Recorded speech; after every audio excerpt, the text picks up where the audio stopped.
Hey everyone, OT intern Jess here.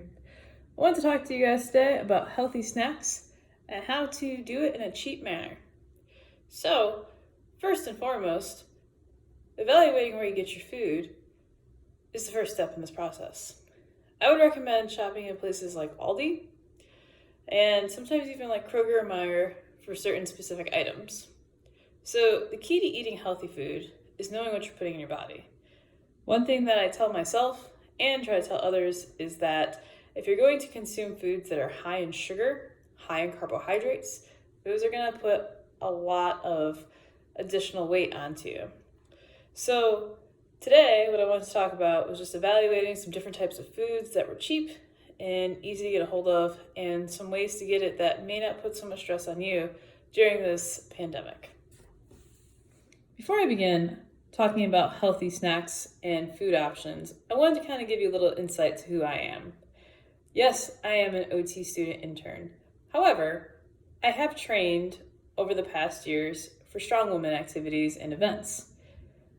I trained to qualify at a national level, so I do know a little bit about different diets and how to promote different eating habits for the best output that you can have. I think it's important to start at a baseline to understand what you're putting into your body before you do it. Hopefully these videos will provide some help for that.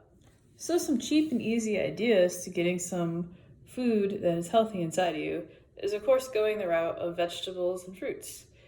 You can find vegetables and fruits at any store, obviously, but places like Aldi sell them cheaper. Some other places like farmers markets, and there's some places around in the northwest Ohio, southeast Michigan area known as Salinos. It sells cheaper produce. There are stores that are around the area that you can price match a lot of times as well. Walmart's a good option as well for cheaper produce. So when you're buying produce, you want to buy stuff that is going to last a little bit of time, because during this pandemic, I recommend not going out unless it's absolutely necessary, and feeding yourself and your family is a necessity. You just want to be cautious about how you do it. So if you're going to the store to buy these items, you want to have a set list of what you're buying and have an idea of what you want to do with these items as well. If you are buying things like carrots, peppers, celery, these things last typically a longer amount of time. And if you buy carrots that are not baby carrots, but full-on carrots, those last even longer because you actually have to take the skin off of them to eat them. Oranges are a great option as well for fruits category. Apples, bananas. Bananas, if you buy them greener, they're going to last longer for you. So it just depends like what type of banana you like to eat. I recommend, if you're going to look for a protein source and you do eat meat, some quick protein sources are chicken. You can buy cheaper chicken. You can boil it, you can grill it, you can marinate it. It's a nice, cheap, healthy way to get food in. And frozen vegetables are a good source as well. You just want to be careful when you're buying frozen vegetables not to buy the ones that have all the additional stuff in them, like cauliflower ranch or broccoli that has seasoning on it. You can do simple seasoning at home, salt, pepper. If you like a little spicy, you can do a little cayenne pepper. However you want to spice it up, that way you know what you're fully taking in. One thing I want to recommend is something called MyFitnessPal. It actually does calculations for you based on your weight, your height, and what your idea body weight losses or maintenance is. And they will provide a caloric intake for you. Things can get really complicated if you start calculating macros and micronutrients into your diet, but it can be done. And there is a part on MyFitnessPal app, it's all free, that can track your macronutrients and your micronutrients done in a pie form to see if you're reaching what your goal is for the day. Now, speaking of some things that you can have in your diet that are quick and easy, granola bars, Nature Valleys, those are higher in carbohydrates, and and sometimes sugar. However, it is a quicker way to intake some calories throughout the day, and it's also very cheap. Going back to things like in the grocery store in the produce aisle, if you're looking at things like lettuce, that lasts a decent amount of time if you buy the full heads of lettuce, and it's fairly cheap. Tomatoes can last longer if you're feeling them so they don't feel squishy.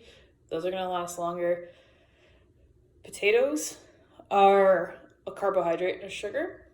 If you eat too many, they will put weight on, 100%. But if you're looking for an adaptation to potatoes, cauliflower is a great route to go. A lot of stores nowadays are selling the rice cauliflower. That's a great way to make up a healthy snack, or to add it to a side dish for meals, even turning it into like a mashed potato side. It can be done with cauliflower. So it's hard to get your family sometimes on a plan, especially if you're trying to do healthy eating. My recommendation is to start slow, decreasing the amount of things like chips and cookies and unhealthy products that could be entering the child's body or your body.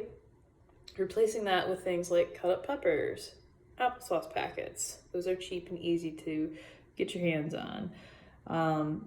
Switching to fruits. Cutting up fruits for kids is great because when you cut it up and put it in front of them, a lot of times they like to eat those types of things. Making sure that you're intaking those things also, because if the child sees you eating healthy, they are then inspired to eat healthy. The younger the child, the better success. But if the child is older, getting into their teenage years, educating them on a healthy, balanced diet is important. A recommendation that I would have is to evaluate what beverages you are taking in. I would decrease the amount of pop as much as possible, and I'll show you a couple of beverages that I like to drink. So the first beverage is water. Make sure you're taking enough water. The calculation that I was always told, especially when training or just trying to hydrate throughout the day, is drinking half your body weight in ounces of water a day. That way, it keeps yourself nice and hydrated, and you can't go wrong with putting water in your body. You don't want to overdo the water, so you don't want to go above a certain calculation of more than half your body weight ounces. But intaking the appropriate amount of water a day will help with a lot of different things, especially on like a cellular level. The next item that I do like to drink, at least once a day, I drink about half a bottle a day, sometimes a little bit more if I'm feeling, up to it, is kombucha.